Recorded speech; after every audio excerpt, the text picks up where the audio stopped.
Levítico 12.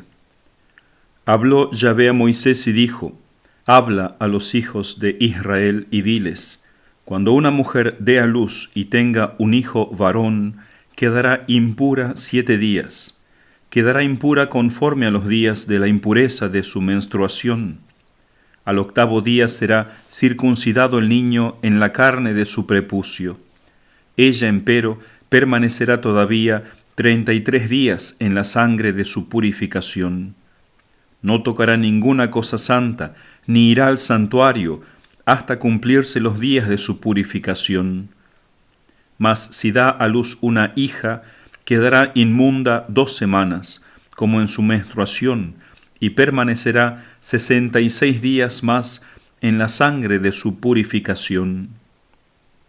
Al cumplirse los días de su purificación, por hijo o por hija, presentará al sacerdote a la entrada del tabernáculo de la reunión un cordero primal para holocausto y un palomino o una tórtola para sacrificio por el pecado. El sacerdote los ofrecerá ante Yahvé, haciendo expiación por ella, y quedará purificada del flujo de su sangre. Esta es la ley referente a la mujer que da a luz hijo o hija. Mas si ella no tiene lo suficiente como para presentar un cordero, tome 2 tórtolas o 2 palominos, uno para holocausto y otro para sacrificio por el pecado, y el sacerdote hará expiación por ella y quedará pura. Palabra de Dios, te alabamos, Señor. Comentario. Benedictum verbum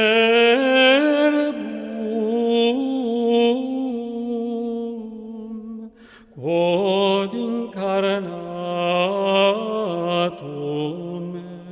est ex Maria Virgine. Este es un capítulo muy breve, pero no significa que sea menos rico en misterios. Y lo que nos llama la atención es aquí cómo algo que realmente da alegría, el nacimiento de los hijos, este nacimiento envuelto en un pecado, en un castigo, porque de hecho se castiga a la madre a que permanezca en cuarentena. Los médicos saben muy bien que para combatir algún virus, alguna bacteria, el número de 40 días es un tiempo prudencial para asegurarse de que la bacteria haya sido vencida. Por eso se dice que se pone en cuarentena a una persona. Pues también aquí. ¿Y por qué? Si el nacimiento de un hijo es una bendición, ciertamente es una bendición, pero luego ocurrió algo tremendo, que fue el pecado de Adán y Eva y el castigo que eso contrajo. No solamente que la mujer diera luz en dolor y en sangre, y ese es uno de los motivos por el cual la mujer queda impura, por el contacto con la sangre, y también el niño, y después va a tener que ir a ofrecer al templo un sacrificio, no solo en holocausto, en ofrecimiento de ella y de su hijo, sino también un sacrificio más por el pecado, que en este caso era una avecilla, porque de hecho no se trata de un pecado propiamente, sino de lo que se llama un pecado legal, la consecuencia del pecado que ha sido el dolor, y el dar hijos no solamente en dolor, sino con esa inclinación al mal. Por eso quizá el niño ya nace llorando, aunque por supuesto hay otros motivos naturales, pero a nosotros nos hace pensar eso, que ya viene a este mundo a sufrir, y por eso la madre trata de consolarlo, cantándole, alegrándole. Luego se hace una gran diferencia entre el nacimiento de un niño y de una niña. En el caso del nacimiento de un varón, las madres quedaban en cuarentena, pero cuando nacía una mujer, quedaban el doble en cuarentena. Por supuesto, no hay que pensar en una discriminación como estamos acostumbrados a escuchar hoy en día. Aquel gran médico, considerado el padre de la medicina, Hipócrates, decía que las mujeres tenían que esperar 42 días para uno y 30 para el otro. Quizá también existía la opinión popular de que la formación del feto femenino exigía más tiempo, y en consecuencia los desarreglos menstruales era más prolongado, por eso 80 días. Pero de todos modos no podemos dejar de conectar este hecho con el misterio del pecado original. Y sin embargo también aquí hay una alusión al bautismo. En el caso de la niña son 80 días de cuarentena el doble, pero en el caso del varón solamente una cuarentena, ya que el varón tenía que sufrir la circuncisión, operación dolorosísima. Entonces por eso el varón y su madre son librados del doble de la cuarentena, haciendo de algún modo alusión a que el bautismo nos va a salvar, nos va a limpiar del pecado, antes de que se cumpla la segunda cuarentena, por así decir.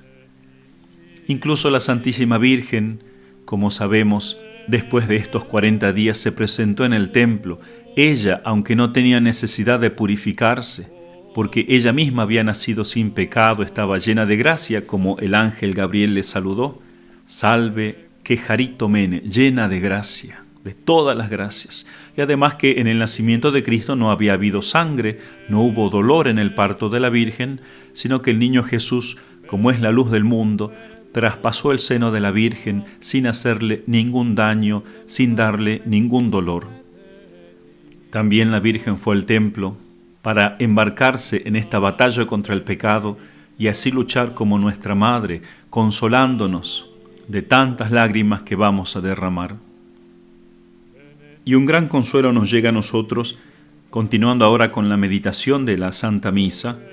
Hemos considerado aquello referente a la lectura del Santo Evangelio.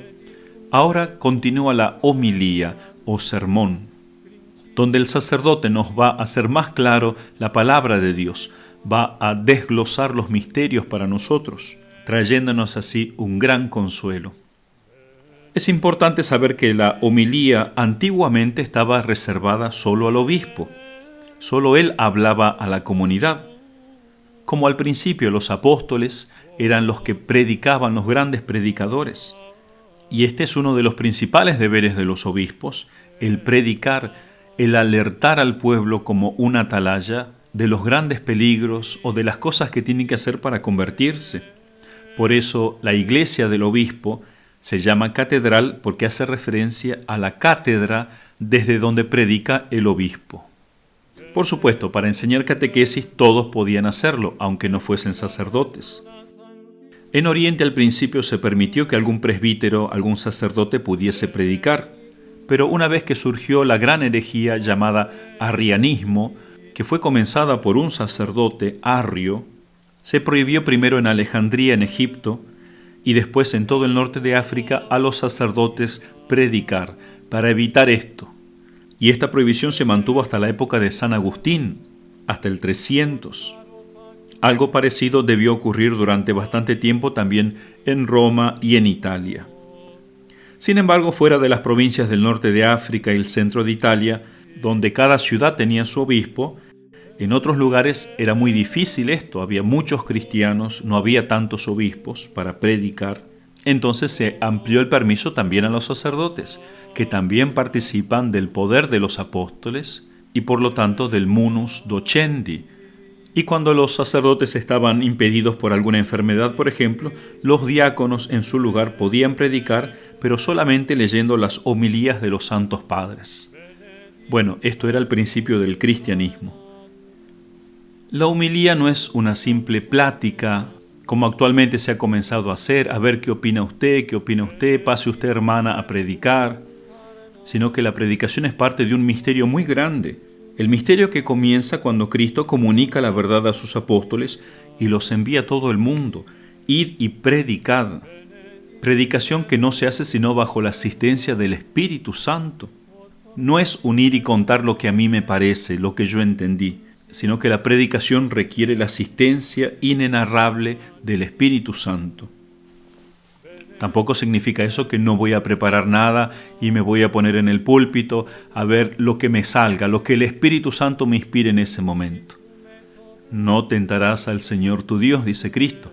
También el sacerdote tiene que preparar conscientemente el sermón, estudiar, leer, no solamente contar experiencias propias, o hacer aplicaciones morales rápidamente, sino que también investigar qué es lo que la Iglesia ha entendido sobre este texto, qué han comentado los santos padres o los grandes doctores de la Iglesia, o cómo han vivido los cristianos por 2000 años este misterio, cómo lo han puesto en práctica, cómo lo han vivido los santos, etc.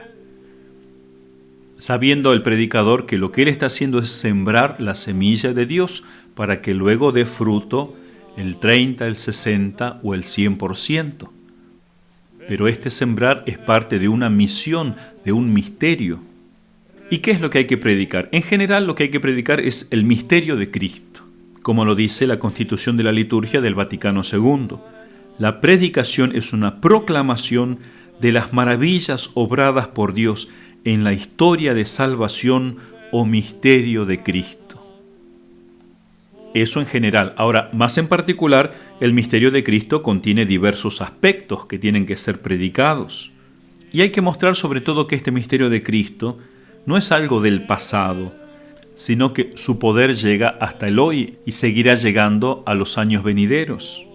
Es lo mismo que hizo nuestro Señor cuando le tocó leer en la sinagoga el pasaje de Isaías 61, y Él explicó al final de ese pasaje: hoy se realiza este pasaje de la Escritura que acabáis de oír. Lucas 4:21. Hoy se realiza. Entonces también el sacerdote tiene que traer ese hoy al pueblo de Dios, aplicar los misterios de Cristo, que no son algo muerto del pasado, sino que tienen un poder para ser aplicado a cada día de nuestra vida. En segundo lugar, explicar el misterio de Cristo significa explicar la doctrina que se deriva de este texto proclamado, porque los hechos y palabras de Cristo expresan siempre un contenido doctrinal que el predicador tiene que hacer más explícito. Y finalmente tiene que extraer las consecuencias que se apliquen a la vida del cristiano, o sea, las aplicaciones morales. Entonces, hechos, la doctrina que de eso se desprende y la moral. Otra cosa que el predicador debe recordar es el fin de la homilía. Santo Tomás de Aquino habla de una gratia sermonis, la gracia de la predicación, y dice que el Espíritu Santo influye en el desarrollo de la homilía de tres maneras. Primero, instruyendo la inteligencia del predicador, de modo que enseñe como conviene.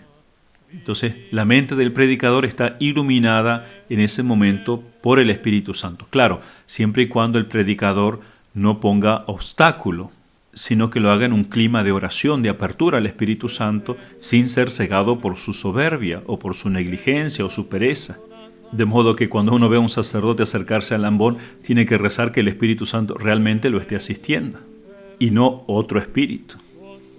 Segundo, el Espíritu Santo actúa moviendo el afecto del creyente, de la persona que escucha, de modo que escuche con gusto la palabra de Dios y en ella se deleite. Y tercero, moviendo la voluntad del que oye para que se disponga a cumplir las exigencias de la palabra, es decir, para que se convierta, de tal modo que se haga factor de la palabra y no solo oyente, o sea, un obrador de la palabra. ¿Cuántas veces nosotros al escuchar un buen sermón nos deleitamos? Pero también el Espíritu Santo trabaja para que nosotros luego pongamos eso por obra, y en eso también nosotros podemos fallar, bloquear la acción del Espíritu y no proponernos practicar verdaderamente eso que hemos escuchado. El padre Sáenz señala también tres fines indispensables de una buena predicación que el predicador tiene que buscar en los fieles. Primero es mover a la fe. Es verdad que los que vienen a misa ya tienen fe y por eso se llaman fieles, fideles, que tienen fe. Sin embargo, la predicación tiene que llevarlos a profundizar esa fe. En segundo lugar, el sacerdote tiene que buscar mover a la conversión, porque este don de la fe que tenemos no es un tesoro que se tiene que conservar inactivo, lo guardo en mi corazón y ya está, sino que es una fuerza dinámica que siempre está exigiéndonos una transformación interior constante. Nos mueve a convertirnos, a abandonar verdaderamente los ídolos.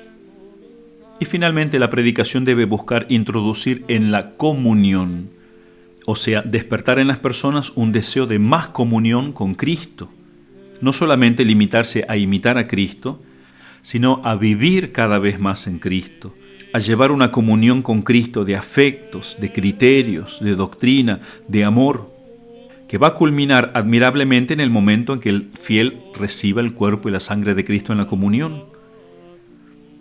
Entonces, esas son tres cosas que el predicador y el fiel tienen que buscar en la homilía: crecer en la fe, dejarme mover a la conversión, dejarme convertir por esa fe y unirme a Cristo. El predicador tendría que hacer suyas aquellas palabras que dice San Juan: lo que hemos visto, lo que hemos oído, lo que nuestras manos tocaron del verbo de vida, eso os lo anunciamos. El sacerdote tiene que ir a predicar convencido de esa verdad. Debe sentir que a él le han sido dichas aquellas palabras de Jeremías 1:9.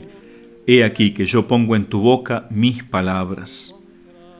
Entonces debe predicar desde Cristo, instalado en el corazón del Maestro, y desde allí mirar a la multitud como la habrá mirado Cristo cuando la hizo sentar delante suyo junto al lago de Genezaret. Por eso los fieles tienen que rezar para que el sacerdote sea un hombre familiarizado con el misterio, un hombre que venga del desierto como San Juan Bautista, que venga como los apóstoles, después de que recibieron el Espíritu Santo en Pentecostés, que parecían embriagados, decía la gente, o sea, con la sobria ebriedad del Espíritu Santo. Por supuesto, ¿qué sacerdote puede decir: yo ya vivo lo que predico? También nosotros estamos en estado de conversión. Por eso el sacerdote el primero que tiene que predicar es a sí mismo cuando prepara el sermón. Sincerarse y, si ve que no vive esa verdad, proponerse vivirla. Pero no tiene que decir: hermanos, yo no vivo esto, soy un gran pecador, quitándose muchas veces autoridad ante la gente. Alguna vez podrá convenir que uno cuente su experiencia, su vida de pecado y conversión, puede ser, pero uno tiene que predicar la doctrina de Cristo. Y por eso ayuda mucho el predicar el ejemplo de los santos, que vivieron este misterio de Cristo. Y nosotros, movidos por el ejemplo de ellos, ponernos también en marcha, animarnos a imitarlos a ellos, que es lo mismo que imitar a Cristo. Luego, cuando hay misas solemnes, de modo especial se reza el credo, que hay dos tipos de credo, uno más extenso, otro más breve. El credo más extenso se le llama el credo niceno-constantinopolitano o símbolo niceno-constantinopolitano, y que aparece por primera vez en las actas del Concilio de Calcedonia como profesión de 150 padres allí reunidos, que entregaron este credo a la Iglesia considerándolo como un resumen de lo enseñado en los concilios anteriores, el Concilio de Nicea en el 325 y el Concilio de Constantinopla en el 381. Por eso, credo niceno-constantinopolitano, haciendo referencia a estos dos concilios. Luego está el credo más breve, llamado el símbolo apostólico, que fue redactado en orden a la profesión de fe previa al bautismo. El que se iba a bautizar tenía que rezar este credo. Bueno, estos credos no fueron escritos propiamente para la Santa Misa, pero luego se vio que era muy conveniente ponerlo al final de esta liturgia de la palabra para que de algún modo la gente renueve esa fe de todos los misterios de la salvación, comenzando por Dios Padre, Creador, luego por Dios Hijo, todos los misterios de la vida de Cristo, y finalmente Dios Espíritu Santo, y la obra que el Espíritu Santo continúa, que es la Iglesia, una santa, católica y apostólica, que transmite esa vida divina a sus hijos a través de los sacramentos, en espera del triunfo eschatológico. Este credo entonces se reza en días especiales, como son los domingos o solemnidades, como un elemento de mayor solemnización de las fiestas. Finalmente se hace la oración de los fieles, sobre todo los domingos, fiestas, solemnidades. También se pueden hacer todos los días si se quiere, pero durante la semana es opcional. La oración de los fieles es muy antigua, un documento del siglo II, escrito por San Justino, dice en lo que toca esta primer parte de la misa: después del sermón del obispo, nos levantamos todos a la vez y elevamos nuestras preces. Por eso este rezar las preces era muy común, sobre todo en los siglos III y IV. Después, en épocas posteriores, cayó en desuso, pero con el Concilio Vaticano II ha sido repuesta esta oración de los fieles, que en general se desea que abarque 4 aspectos, que se rece por 4 cosas. Primero, por las necesidades de la Iglesia en general, que puede ser por el Papa, los obispos o algún concilio, etc. Luego, por los gobernantes de este mundo y por la salvación del mundo entero. En tercer lugar, por alguna necesidad en particular, algún grupo o alguien que esté sufriendo de un modo especial o que necesite una oración especial. Y finalmente por la comunidad local, por la iglesia allí reunida rezando. Hay mucha libertad para uno componer estas oraciones. A veces el sacerdote le encarga a una persona que las componga. En otras partes se distribuye una hojita del obispado. Pero sepan que hay libertad para leer esas o poner otras. Eso lo decide el párroco en cada iglesia, por supuesto. Lo que sí hay que tener cuidado cuando uno compone estas preces, en 2 cosas sobre todo. En no hacer muchísimas preces, a veces se leen 6, 7, 8 intercesiones. En alguna ocasión podría hacerse, pero hay que tener cuidado con no lograr el efecto contrario, de que por ser tantas y tan largas a veces oraciones con muchas oraciones subordinadas dentro, hacen que la persona pierda la concentración, porque ya la gente ha hecho un gran esfuerzo en escuchar el sermón. Y en segundo lugar, conviene evitar, si uno compone estas oraciones, las palabras que están de moda, que muchas veces vienen impuestas por las ideologías modernas, antirreligiosas, anticristianas. Palabras que en sí mismas no son malas, como la diversidad, hoy en día cargada con mucho contenido ideológico, como diciendo hay que aceptar todo, incluso el pecado. Cuidado con usar estas palabras, o a veces se reza por la ecología, pero hay que recordar que para nosotros la naturaleza es una obra que viene de las manos de Dios, por eso conviene hablar de la creación. Bueno, cada uno tiene que estar atento, discerniendo también, porque tenemos que velar de que nuestras palabras humanas estén envueltas en la sacralidad del Espíritu Santo. Benedictum verbum